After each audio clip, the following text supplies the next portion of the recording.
Hello, this is Solomon Davis from Right Side Trading, where you can learn to trade on the right side with confidence. Today is June 24th, 2018, and this is my weekly trade review, where I review a NASDAQ morning opening trade. That's a 9:30 opening trade. I'm looking at a 5-minute candle. If that 5-minute candle is red, I look to sell. If that 5-minute candle is green, I look to buy. I look to make 5 points or more on this trade, or I look to lose 5 points or less. This is all for educational purposes only. Trading is risky. You can and you will lose money at trading. So please seek out your financial advisor, seek out your financial advisor, seek out your significant other, and make sure trading is something that is suitable for you, especially this style of trading. Okay, let's get right into it. This is our new website here, Right Side Trading. I'll be posting this out here on my YouTube page at Right Side Trader. So let's jump right on into it. Okay, like I said, today is June 24th. This is going to be for the week of June 18th through June 22nd. If you have any questions or any comments, you can email me or leave comments on the YouTube page. You can email me, Solomon at rightsidetrading.com, and I will reply. Let's jump right into it. This past week was all a no trade, based off that 5-minute candle. I have a couple, there's a set of rules out there. If you go find it, it's about an hour-long video where I go over a lot of my rules and the way I look at the market and all. But one of my big rules that I like looking at is that greater than 10. If that first candle is greater than 10, that kind of like means the market has moved more than what I'm trying to make on this first initial trade. There's multiple other trades that I actually do, but that first trade, I kind of passed. That was one of my things for me, to get me started in the morning, to make this first trade, to be profitable on it and make sure I'm profitable on it, to get my day going for the rest of the trades that I would make during the day. But this week, they were all no trades. Then that's what I call my next best play. That's the next trade that I make. I continue to watch the market and see if I see any kind of setups that I like, and there's always setups to trade off of. The thing is, are you able to catch them or not able to catch them? But as you can see, all week it was next best. There was just next best plays, some to the upside and some to the downside. But let's go ahead and bring up the chart and take a look at what was going on. The chart. It looks like the chart right there. As I always do, I always kind of take a big picture look. Last week I was looking at this market. It had broke above these areas. It had did this little pullback, but I was looking for it to break above this top and go higher. It never really did. It never really gave us a close above this area here. So, but we kind of end up going sideways to maybe even, I would say, down, And right now we almost had a bearish engulfing at a top. There between Wednesday and Thursday. I'm looking at these candles right here, of course. I'm looking at this little pattern right here.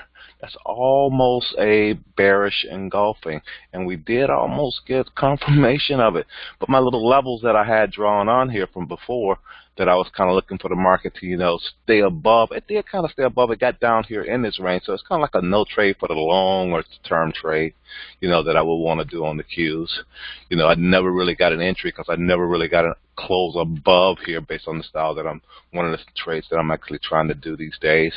But on my other trade, where I'm actually selling below my levels that I have identified, those are working out okay. Although I had another trade where I sold below a level based on an earnings trade, I ended up had to roll that trade. So that's what I got going on, and that's what I see here on the big picture. The big picture, we might continue with this market the way it is. It's setting up more so to go to the downside. If we ended up closing below one of these levels and getting down below another one of these levels, yeah, we're heading down. And we'll probably head down to this level here, that back down here and test the 7,000 level before we go back up. So that's my big picture view, and let's kind of just go ahead and move on.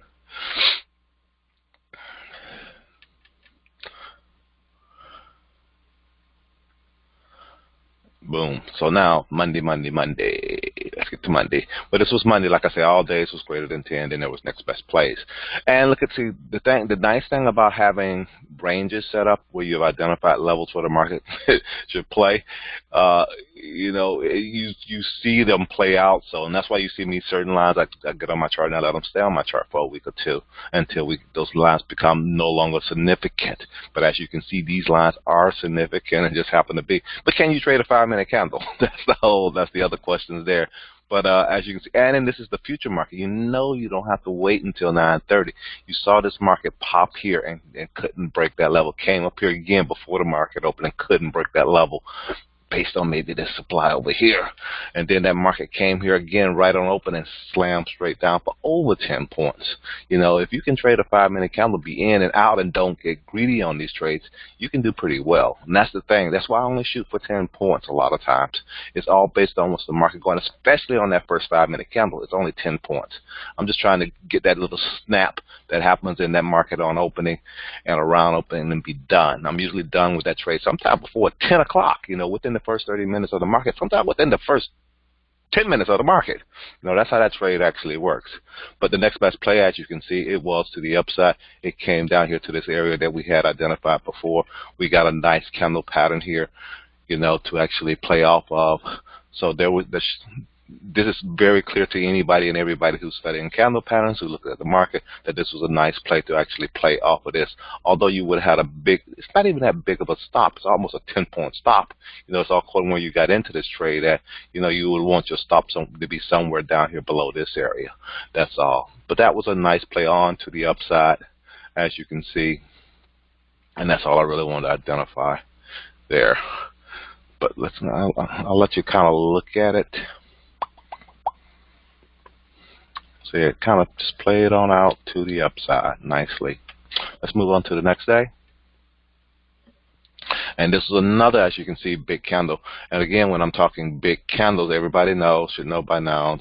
People, if you are looking at it, when you ever do look at this, I'm looking from wick to wick. I look from wick to wick. If that's greater than 10, you can see 80, 90, that's greater than 10. That's a no play. That's all I mean by that. That's all I'm really looking at that time. So, again, that's a no trade. Then I have to look for my next best play. What is my next best play? My next best play is based on whatever indicators you're using, whatever indicator I'm using, to help me decide what am I going to do. And plus, I have other lines on here. I start seeing another pattern here in the market, and this was my next best play to the downside. And I'll click through it a few more times. But you see that it's all according where you got into this trade. It was easily to get 10 points out of this trade, trying to trade it from this level to this level if you even got into this trade late. And it did give enough pullback into this candle here to give you a late entry to get down here to this area. And then you got another pattern forming down here. Let's move on to the next day.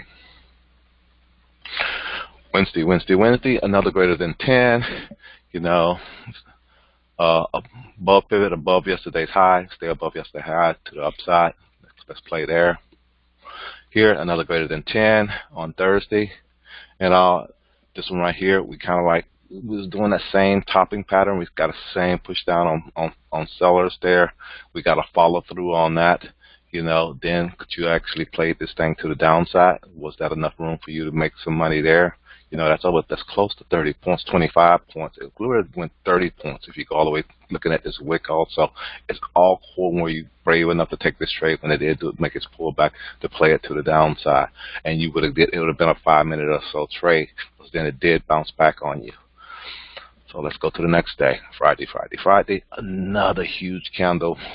Another huge candle to the downside at a supply level, at what I had identified. Probably was identifying a lot of supply levels. Did this thing reverse and play it back down, or did this thing reverse and go back to the upside, or were you able to play it to the downside? That's the question. And how did it go?